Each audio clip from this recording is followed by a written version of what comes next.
রাজশাহী বিশ্ববিদ্যালয়ের প্রিয় ভাই শহীদ শফিকুল ইসলাম কি চেতনায় উজ্জীবিত তাদের হৃদয় ছিল।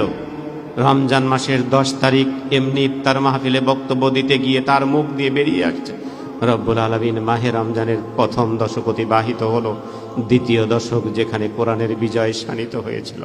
আল্লাহ, আমি যদি কোরআনের দ্বিতীয় দশকে শহীদ হয়ে যদি বদরের শহীদদের সাথে তোমার পাশে গিয়ে দাঁড়াতে পারতাম, আমি আমার জীবনের সার্থকতা ফিরে পেতাম। ইফতারের পূর্ব মুহূর্তে তার মুখ দিয়ে বেরিয়ে আসার 17 ঘন্টার ব্যবধান। 11ই রমজান বাতিলের সাথে সংঘর্ষে একটি বুলেট এসে যখন তার শরীরে বিদ্ধ হলো, রক্তাক্ত অবস্থায় তাকে যাত্রীবাহী বাসে করে রাজশাহী মেডিকেল কলেজে নিয়ে ভর্তি করা হলো।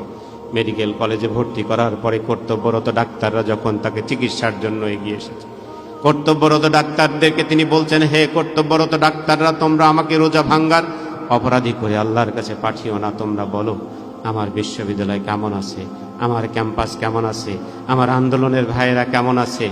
এমনি খোঁজ খবর নিতে নিতেই প্রিয় ভাই শহীদ শফিকুল ইসলাম রাজশাহী মেডিকেল কলেজের সেই বেডেই তিনি শাহাদাত বরণ করেছেন। যেই শহীদরা জীবনের শেষ মুহূর্তে এই আন্দোলনের কর্মীদের ভুলে যায়নি, এই আন্দোলনের শহীদদের ক্যাম্পাসকে ভুলে যায়নি, সে আন্দোলনের শহীদরাও প্রিয় ভাই শহীদ শফিককে ভুলে যায়নি। প্রিয় ভাই শহীদ রবিউল ইসলাম আমার চোখের সামনে 1993 সালের 6 ফেব্রুয়ারি, যেদিন ছিল তার জীবনের সর্বশেষ পরীক্ষা, মা বাড়ি থেকে চিঠি লিখেছে, বাবা পরীক্ষা শেষ করে তুমি বাড়ি চলে এসো। কি চেতনায় উজ্জীবিত হলে মায়ের কাছে এই ভাষায় চিঠি লিখছে, মা বিশ্ববিদ্যালয়ের একটি মহল চক্রান্ত করে বিশ্ববিদ্যালয়ের ময়দান থেকে ইসলামী আন্দোলনকে উৎখাত করতে চায়।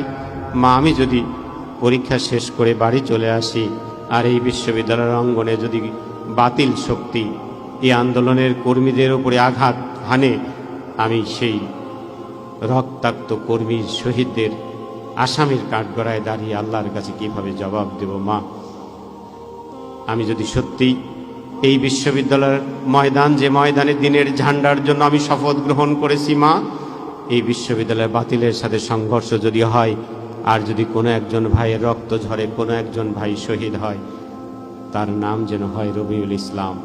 চিঠির কর্নারে বিশেষ দ্রষ্টব্য দিয়ে লিখে দেওয়া হচ্ছে, মা, আমি যদি আন্দোলনের জন্য শহীদ হয়ে যাই, তুমি আমার জন্য কেঁদো না। মায়ের কাছে আবেগ দিয়ে চিঠি লিখেছে। চিঠি গিয়ে মায়ের হাতে হাজির, আর মুহূর্তের মধ্যেই সংবাদ গিয়ে পৌঁছে যায় রাজশাহী বিশ্ববিদ্যালয়ের প্রিয় ভাই শহীদ রবিউল ইসলাম শাহাদাত বরণ করেছে।